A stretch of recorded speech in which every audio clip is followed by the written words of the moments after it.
Bonjour la France. What the fuck? Alors on part un peu partout en France avec Bertrand, il nous fait vraiment voyager. Dans quel coin vous nous emmenez aujourd'hui ? On part en Normandie, les enfants, C'est dans parti. la Manche, au Mont-Saint-Michel. Ah oui. C'est en France ça ? Messieurs, dames, vous l'apercevez sur la gauche du bus, notre joyau français, le Mont-Saint-Michel, site le plus visité de Normandie. Oui. Première destination touristique de France avec Paris, après Paris, avec plus de 2,5 millions de visiteurs chaque année. Doucement sur les selfies, Gérald. Et consécration ultime, il est classé au patrimoine mondial de l'UNESCO depuis 1979 et qualifié de merveille de l'Occident. Voilà, ça c'était pour le côté carte postale. On était bien dans le bus. Gérald se fait un selfie. Mais depuis plusieurs mois, le vernis glamour s'écaille Qu'est-ce qui se et laisse passe apparaître la face sombre du Mont-Saint-Michel. Il y a quelques semaines, je vous avais parlé du ras-le-bol de ses habitants qui se battent pour obtenir enfin un accès à Internet. Ils avaient même menacé de bloquer l'autoroute A84 pour arriver à leur fin. Ils devront patienter jusqu'en 2020 pour découvrir le monde merveilleux du World Wide Web. Et aujourd'hui, nouveau coup dur pour l'image du Mont-Saint-Michel. 2 rapports accablent le Mais Mont-Saint-Michel. qu'est-ce qui se passe ? Ils ont été rédigés par la Cour régionale des comptes et le Conseil économique et social régional et pointent une série de dysfonctionnements et de problèmes qui ressortent de manière récurrente au sujet de l'accueil touristique. Ah. Oui, les touristes sont mal accueillis au Mont-Saint-Michel, ça la fout mal.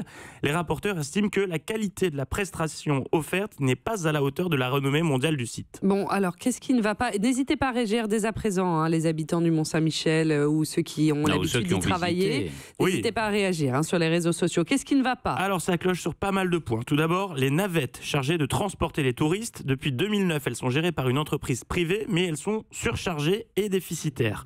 Ensuite, faute de financement, le barrage hydraulique est mal entretenu, ce qui pourrait compromettre le fonctionnement du site. Et le coût de l'entretien s'élève à 2,5 millions par an d'euros. Puis les axes autoroutiers sont fréquemment encombrés. Et enfin, gros point noir, les services offerts par les commerçants, les restaurants, l'hôtellerie, les boutiques souvenirs ou les musées privés sont très souvent décriés. Un exemple, chez la célèbre Mère Poulard, vous connaissez la Mère Poulard. C'est génial la Mère Poulard. Eh ben oui, l'omelette c'est 35 €, les amis.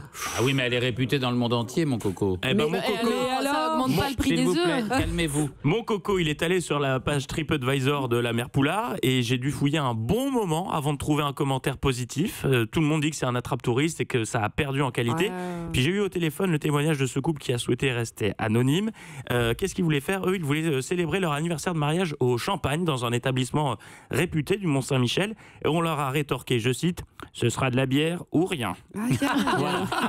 Mais qu'est-ce qui Mais il y a du positif dans tout ça. Alors attendez, déjà, non, mais il y a une conséquence, c'est que la fréquentation du Mont-Saint-Michel a baissé. 1,5 million de touristes ont déserté le site en 10 ans. Ah, c'est énorme. Oui. Vous m'avez convaincu, je vais le détruire. Allez, donnez-nous un point positif. Alors, quand un même. positif, il y en a un seul. Le projet de rétablissement du caractère maritime du Mont apparaît comme une réussite esthétique.